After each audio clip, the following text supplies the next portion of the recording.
બોડેલીના ગોપેશ્વર ગરબામાં મચી લાઠી દાવની ધૂમ. નમસ્કાર, આપ જોઈ રહ્યા છો લોકદર્પણ ન્યૂઝ નેટવર્ક, ગુજરાતનો પોતાનો અવાજ. બોડેલીના ગોપેશ્વર મંદિર ખાતે સતત 31 વર્ષથી ગરબા મહોત્સવનું આયોજન થઈ રહ્યું છે. ત્યારે આ 31મા વર્ષના ગરબાના આઠમના દિવસે ભરવાડ સમાજના છોકરા છોકરીઓ દ્વારા ગરબા દરમિયાન લાઠી દાવના અવનવા પ્રદર્શન જોવા મળ્યા હતા.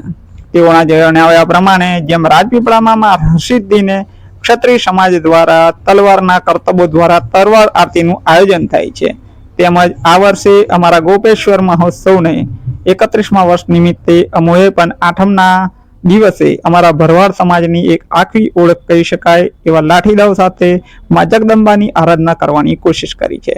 ત્યારે ભરવાડ સમાજના યુવાનો અને યુવતીઓ દ્વારા કરવામાં આવેલા આ લાઠીદાવના અવનવા કરતબને જોવા માટે ગરબા ગ્રાઉન્ડમાં ભારે લોકોની ભીડ એકત્રિત થઈ હતી અને તેમના લાઠીદાવને જોઈને સૌ આશ્ચર્યચકિત થઈ ગયા હતા. વધુ અપડેટ માટે જોડાયેલા રહો અમારી સાથે. અમે છીએ લોકદર્પણ ન્યૂઝ નેટવર્ક, ગુજરાતનો પોતાનો અવાજ.